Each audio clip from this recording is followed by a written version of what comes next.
პავლე მოციქული ქრისტეს დევნიდან მოციქულობამდე. პავლე მოციქული ერთ-ერთი ყველაზე გამორჩეული და ამავდროულად ყველაზე წინააღმდეგობრივი ფიგურაა ქრისტიანობის ისტორიაში. ადამიანი, რომელიც თავიდან ქრისტეს ეკლესიის დაუნდობელი მდევარი იყო, მოგვიანებით იქცა იმ მოციქულად, რომელმაც ქრისტიანობა მთელ მაშინდელ სამყაროში გაავრცელა. მისი ცხოვრება არის მაგალითი იმისა, თუ რას ნიშნავს სინანული, მადლის ძალა ღმერთთან შეხვედრის შემდეგ. თავდაპირველად რომ დავიწყოთ, ვინ იყო პავლე ქრისტეს წინაშე. პავლე მოციქული თავდაპირველად ცნობილი იყო სახელით საულე. იგი დაიბადა ქალაქ ტარსოში, განათლებულ და კულტურულ გარემოში. საულე იყო იუდეელი წარმოშობით, რომის მოქალაქე, ფარისეულთა დასის წევრი, მოსეს ჯულის მკაცრი დამცველი. ის სწავლობდა ცნობილ მოძღვართან გამალიელთან, რაც იმ დროისთვის უმაღლეს თეოლოგიურ განათლებას ნიშნავდა. საულე აქტიურად მონაწილეობდა ქრისტიანთა დევნაში. საქმე მოციქულთა წიგნში ვკითხულობთ, იგი ესწრებოდა პირველმოწამის სტეფანის ქვებით ჩაქოლოს, აპატიმრებდა ქრისტიანებს, ძალით შეჰყავდა ციხეებში, ილობდა ეკლესიის სრულ განადგურებას. ხელაც როცა საულე დამასკოსკენ მიემართებოდა, რათა იქაც დაესწრო ქრისტიანთა დევნა, სწორედ აქ მოხდა ის მოვლენა, რომელმაც მისი ცხოვრება სამუდამოდ შეცვალა. უეცრად ციდან ნათელი დაეცა მას, დაეცა მიწაზე და მოესმა ხმა. საულე, საულე, რატომ დევნი მე? საულე ჰკითხა, ვინ ხარ შენ უფალო?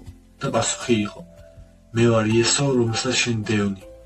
ეს არის ერთ-ერთი ყველაზე ღრმა ადგილი წმინდა წერილში, სადაც ქრისტიანობს მე, როცა ეკლესიას დევნიან. დამასკოს გზაზე საულე დაბრმავდა, 3 დღე არ ჭამდა, არ სვამდა და ლოცულობდა. მართლმადიდებლური განმარტებით ეს სიბრმავე იყო მისი ძველი ცხოვრების დასასრული, ძველი ადამიანის სიკვდილი და ახალი ადამიანის დაბადების დასაწყისი. შემდეგ ღმერთი აგზავნის ანანიას, რომელიც საულეს ნათლავს, ნათლობის შემდეგ საულეს მხედველობა უბრუნდება და ის ხდება პავლე. აქ ეკლესია გვასწავლის, ჭეშმარიტი ნათლობა არის არა მხოლოდ წყალი, არამედ ადამიანის სრულად შეცვლა. პავლე ხშირად უსვამს ხაზს, რომ იგი მოციქული გახდა არა ადამიანებისგან, არამედ ღმერთისგან. მადიდებლური ტრადიცია აქ ამბობს, პავლე არ იყო 12-დან, მაგრამ იგი გახდა ეკლესიის ერთ-ერთი მთავარი სვეტი.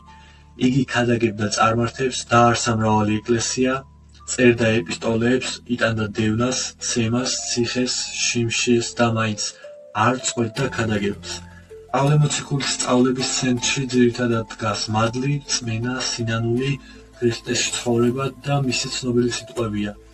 არა მე ვცხოვრობ, არამედ ქრისტე ცხოვრობს ჩემში. მადიდებლური გაგებით ეს არ ნიშნავს საკუთარი პიროვნების გაქრობას, არამედ მის განწმენდას. პავლე გვასწავლის, რომ ქრისტიანობა არ არის მხოლოდ წესები, ეს არის ცოცხალი ურთიერთობა ქრისტესთან.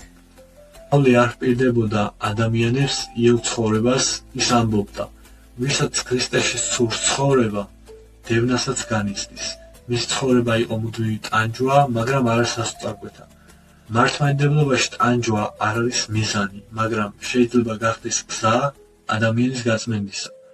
მოციქული რომში იქნა მოკლული, ნერონის დროს, როგორც რომის მოქალაქეს მას თავი მოკვეთეს.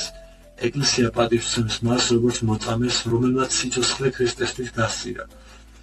პავლე მოციქულის ცხოვრება გვასწავლის, არავინ არის ზედმეტად დაცემული ღმერთისთვის, სინანული შესაძლებელია ნებისმიერ დროს, ღმერთი ხედავს გულს, არა წარსულს, ეკლესია არის ქრისტეს სხეული და ბოლოს ყველაზე მთავარი, ქრისტესთან შეხვედრა ცვლის ყველაფერს.